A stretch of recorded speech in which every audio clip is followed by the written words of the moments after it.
Friends, welcome.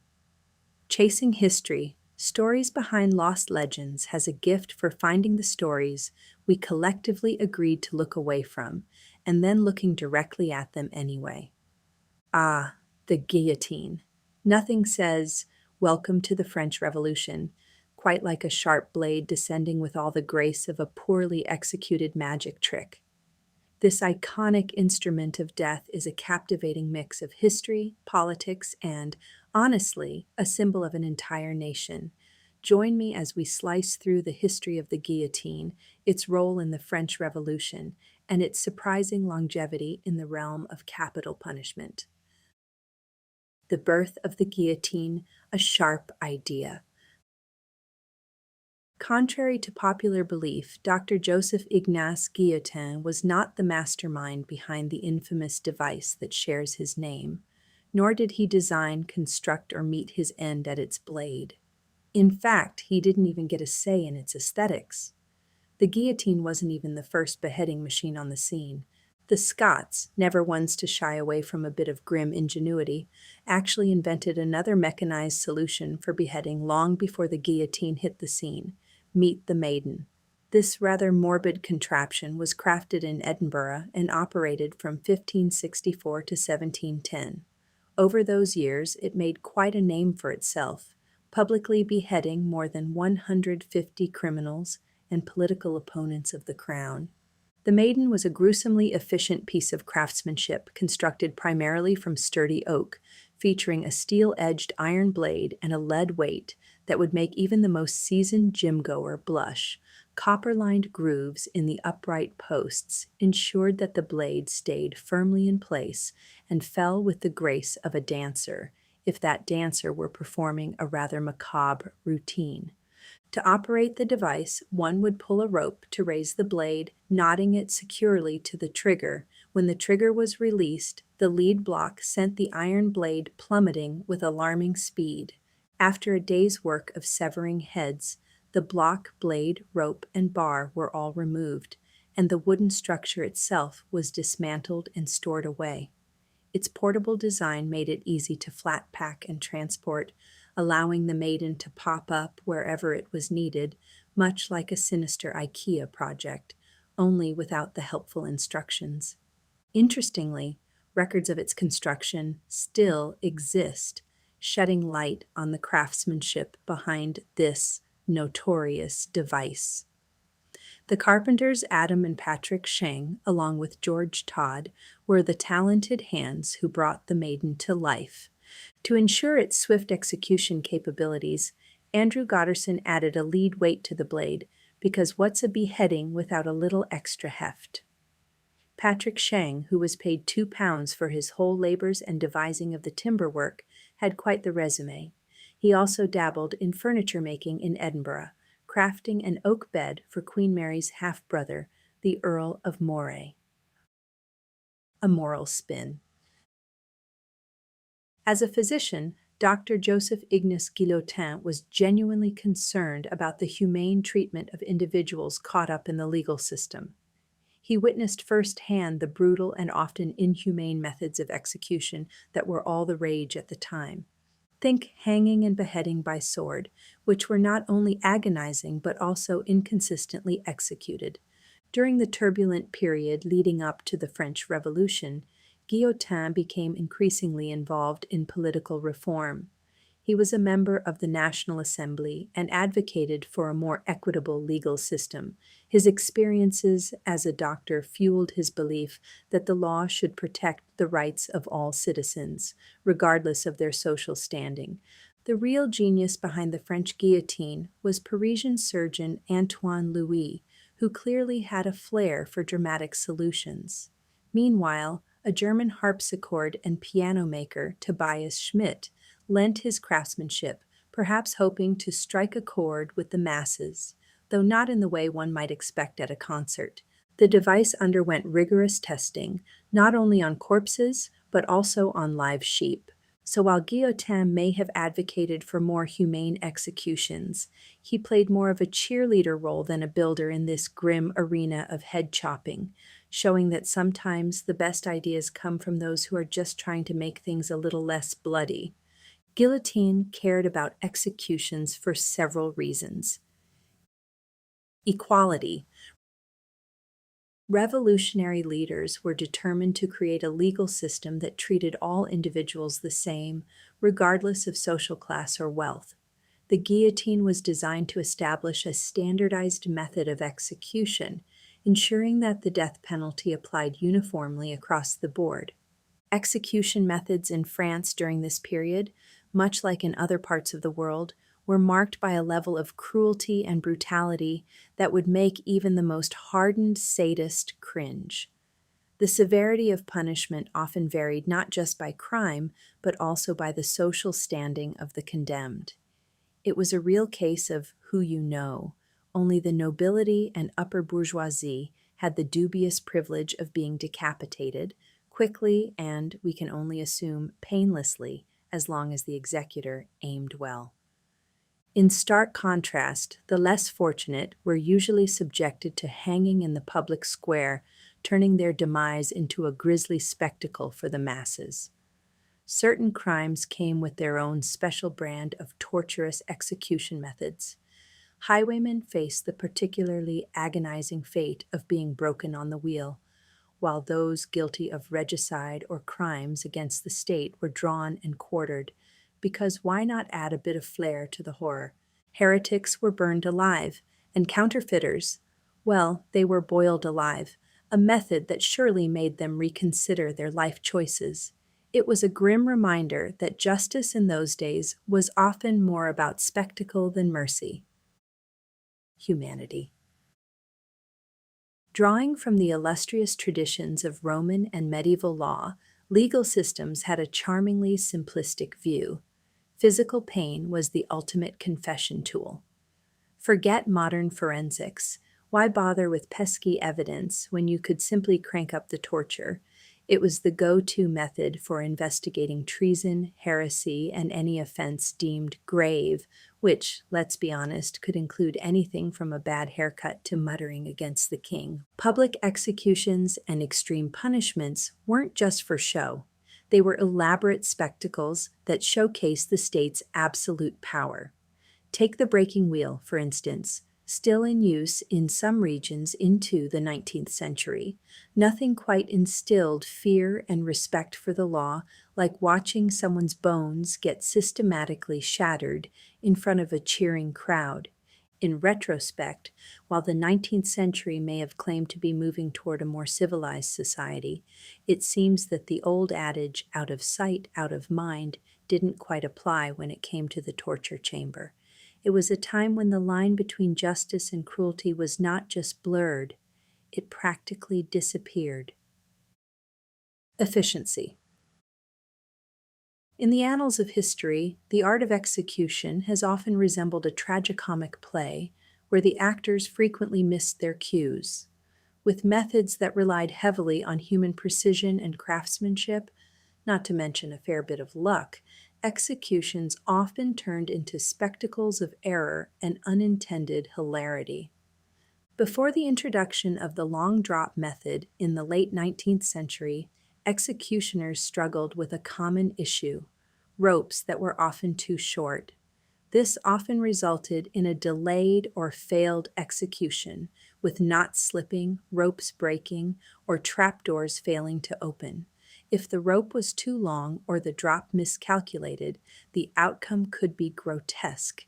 Instead of a clean finish, the unfortunate soul might end up with their head torn from their body. Poorly constructed scaffolding often left the condemned's toes grazing the ground.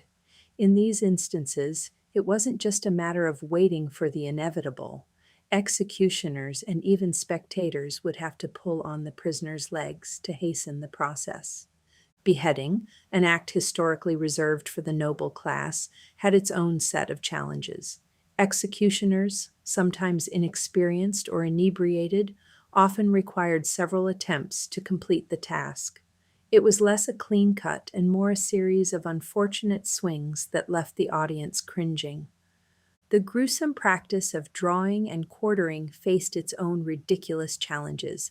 Horses tasked with the dismemberment often struggled to drag limbs from the body, forcing executioners to step in and manually sever them. It's hard to imagine a more chaotic scene unfolding. Side note, historians say the practice of tying limbs to four horses and spurring them to run in four different directions was never done in England. Instead, bodies were quartered after death. The firing squad, while seemingly straightforward, was not immune to mishaps.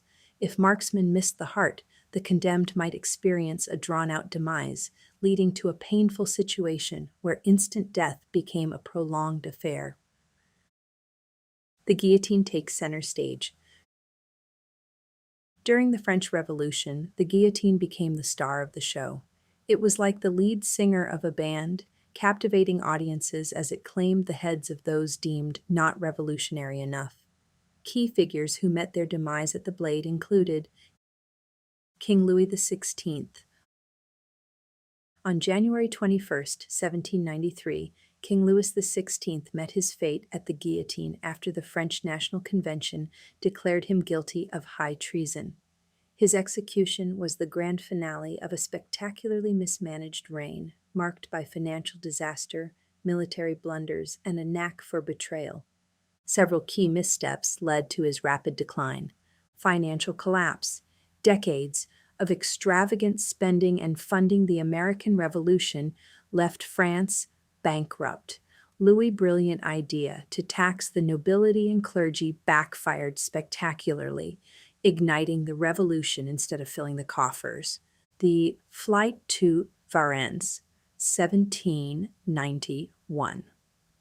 In a fit of royal desperation, Louis and his family attempted to sneak out of Paris to rally royalist support. They were caught, and the public's trust in him evaporated faster than a poorly executed escape plan. Treasonous correspondence. Revolutionaries uncovered secret letters in the Tuileries Palace, revealing Louis' cozy chats with foreign monarchs about invading France. A classic case of let's crush the revolution that didn't endear him to the masses. War of the First Coalition, 1792. As France battled Austria and Prussia, Louis was suspected of undermining the war effort in hopes of inviting foreign armies to restore his absolute power. Not exactly a winning strategy. After these charming episodes, the monarchy was history, and a republic was declared. Louis was put on trial in December 1792, found guilty of conspiracy against the state, and sentenced to death by a surprisingly narrow margin, proving once again that even in politics, every vote counts. Marie Antoinette. Marie Antoinette met her fate at the guillotine on October 16, 1793, at the tender age of 37, primarily convicted of high treason by the Revolutionary Tribunal. Her execution was a culmination of several key factors: treason and foreign collusion. Accused of conspiring with her native Austria and leaking military plans, Marie was seen as a traitor after the royal family's botched escape attempt in 1791. This escapade didn't exactly help her public image, symbol of monarchy's excess. Revolutionaries found in her a convenient scapegoat embodying the corruption and extravagance of the old regime. In the eyes of the people, she was the poster child for royal excess. Quite the unwanted title. Strategic elimination. Executing Marie served a dual purpose. It not only removed her from the equation, but also thwarted any hopes that royalists would rally around her as a figurehead to restore the monarchy. Controversial trial claims. The trial was a circus in itself, with outlandish accusations, including incest and molestation of her son. charges coerced from the child to further tarnish her reputation. It's hard to imagine a more sensational courtroom drama. In the end, Marie Antoinette's execution was less about justice and more about sending a message. In revolutionary France, heads would roll, literally and figuratively. Georges Danton. Georges Danton met the guillotine on April 5, 1794, at just 34 years old, largely due to his growing moderation and vocal opposition to the violent excesses of the Reign of Terror. His call for an end to the bloodshed put him squarely at odds with radical rivals like Maximilien Robespierre. Several key factors led to his execution: opposition to the terror.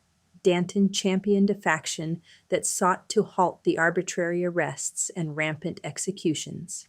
He advocated for clemency, much to the dismay of those who thrived on the chaos. Political threat. As Danton gained popularity among a populace weary of violence, hardline Jacobins saw him as a looming threat to their grip on power. Nothing like a popular figure to make radicals nervous. Corruption charges. Robespierre and his allies concocted accusations of financial corruption and treasonous conspiracies with foreign enemies to justify Danton's elimination. It's always handy to have a few charges ready when you want someone out of the picture. The show trial. Arrested on March 31, 1794, Danton was denied the right to defend himself as the convention passed an emergency law aimed at silencing him and his fellow indulgents. Talk about a rigged game. Ultimately, Danton's execution was a stark reminder that in revolutionary France, moderation could be just as dangerous as tyranny, especially when your enemies are armed with guillotines. The guillotine became a symbol of equality. After all, it didn't discriminate between the nobility and the common folk. It was the ultimate social equalizer, as the rich and poor alike faced the same fate under its blade. After his device had removed an estimated 40,000 heads during the Reign of Terror, Guillotin undoubtedly came to regret his humanitarian mission, especially when he narrowly escaped death from a brush with his own creation. Later, returning to his good work, he made amends by championing Jenner's smallpox vaccine before dying peacefully in 1814. The guillotine goes global. While the guillotine is often associated with France, it didn't really catch on as a global trend. Other countries had their own methods of execution. Think hanging in the US or firing squads in various places. The US did have its share of beheadings, but they were more of the let's use a sword or an axe variety, often reserved for treason or piracy. So it seems the guillotine was a strictly European affair, like fine wine and existential philosophy. A Long Goodbye, the last legal beheading.